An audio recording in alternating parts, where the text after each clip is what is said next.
Questions for Peyton? Harris? Peyton, what was the dugout like when you guys were down 11-0, and what was it like when you had come back to tie the game at 14? To be honest, it was about the same. They scored 11 real early. We knew we had a lot of game left to come back and win. And then obviously once we tied it up, we thought we were going to keep running with it. We had a lot of energy. I was proud of everybody. I mean, we fought hard, and I know that doesn't mean much when you lose, but proud of everybody. Nick? You talk about the fight. Is there a big takeaway from this weekend? I mean, there's a lot we can learn. Obviously, you learn a lot more when you lose, I feel like. But, yeah, there's a lot you can take away. I mean, just from how hard we fought, we hit really well.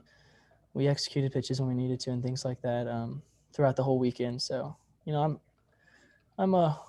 still feel good about this team. I feel like we were a couple pitches away, a couple hits away from being ranked the #1 team in the country tomorrow. So, what did the coaches tell you, or what did Coach Bianco tell you when it was 11-0?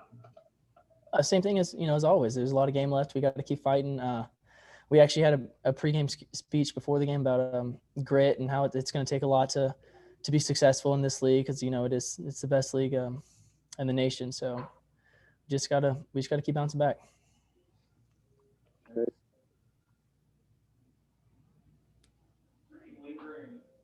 Is there any lingering effects to your hamstring at all, Peyton? How's it feeling? No, I feel good.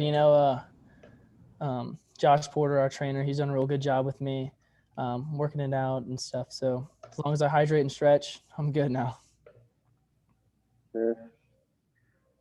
Peyton, again, a dugout question. What was the feel when Coach Bianco was ejected? Surprisingly, it kind of pumps us up. He's our guy. He's our head coach. We're gonna go to fight for him every day. I know he's gonna come and fight for us. So, in a way, it got us pumped. I think that had a lot to do with how we came back, and kept competing. Thanks. Sorry.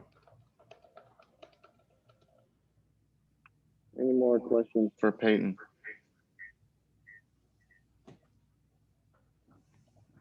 All right, Peyton, you're good. Thank Appreciate you guys.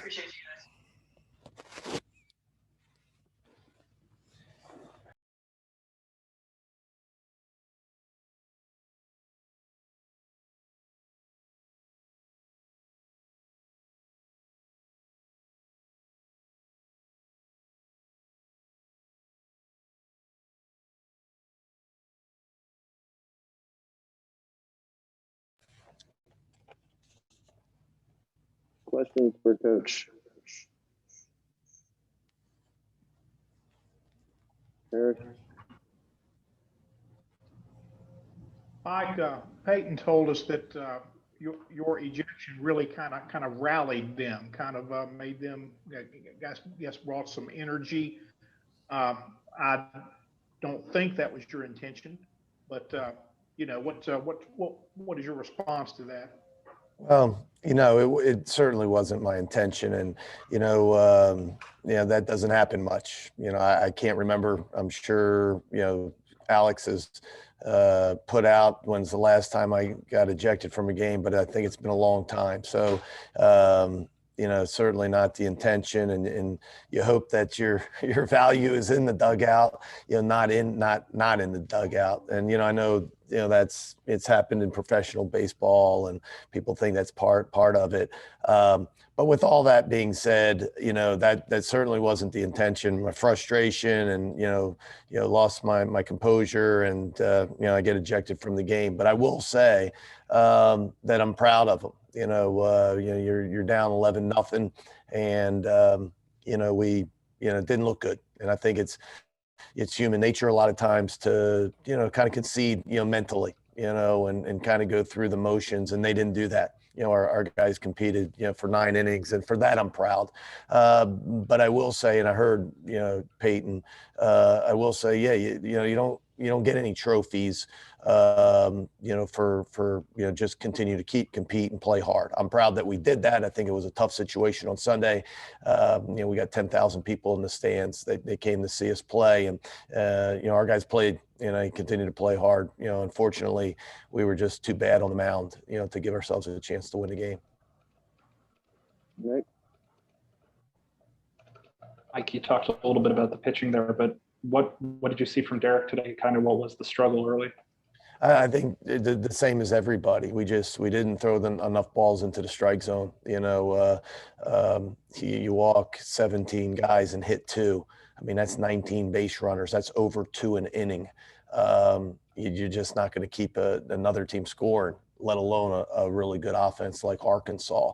And so I can't remember a day. I'm sure, again, Alex and the people look in the archives, but I can't remember a day that we were that bad on the mound. We've given up runs and hits and stuff like that and home runs, but today it was the walks. We just didn't have it on the mound, and really in game 1 as well. I mean, so in 2 games, game 1 I think we walked 9.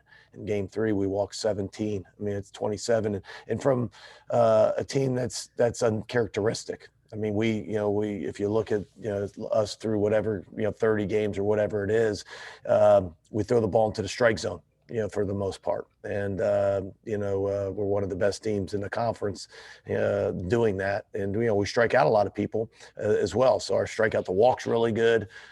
This weekend it wasn't, and that's one of the reasons that we lost 2 games, and it wasn't a good weekend for us. So what do you look for in film, or what do you address with the players to try and fix an issue like that? Well, I think we got to be more aggressive and attack the zone. Find out, was some of that because they're good offensively, tentative, where we, I'm sure some of them you could maybe look at, was it mechanical? But again, we pitched 9 guys, so that's kind of a tough thing to say. Hey, this is the answer. I wish if we knew that we would have stopped it in a second, and maybe it would have been a little different outcome for us. But it was just a bad weekend on the mound, and we have to be better than that. Chase? Yeah, Mike, I know we played it today, but is Calvin a viable option at first base? Can he throw? Kind of where's he at with that? He's like right at the end of his throwing protocol, so he's basically released now. And we knew that time was coming, so all this week, he's been playing first base, and learning the position, learning the bunt defenses and those types of things. So yeah, he's certainly. I guess your question, is he a viable option? Yes, that wasn't just an emergency throw him out there. We'd never do that with an injury, a guy coming back from surgery. That was with the blessing of the trainers and everything else. So, but just at first base, at this point, no outfield throws or anything like that. And certainly not behind the plate. Chris? Coach, Wes Burton had a extended outing today, season-long outing.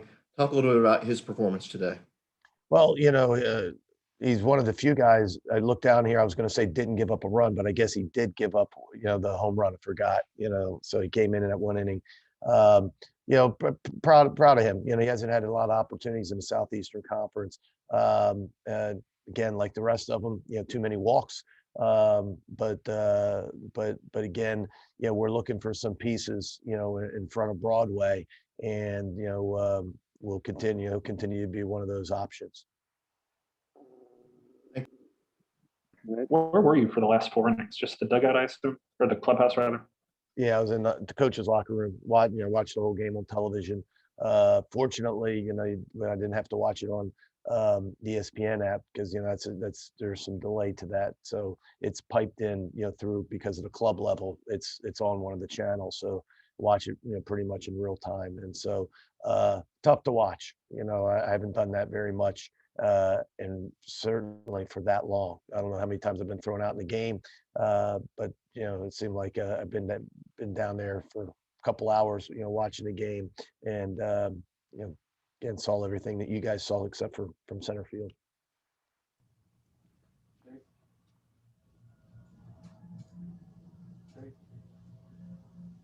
Chase.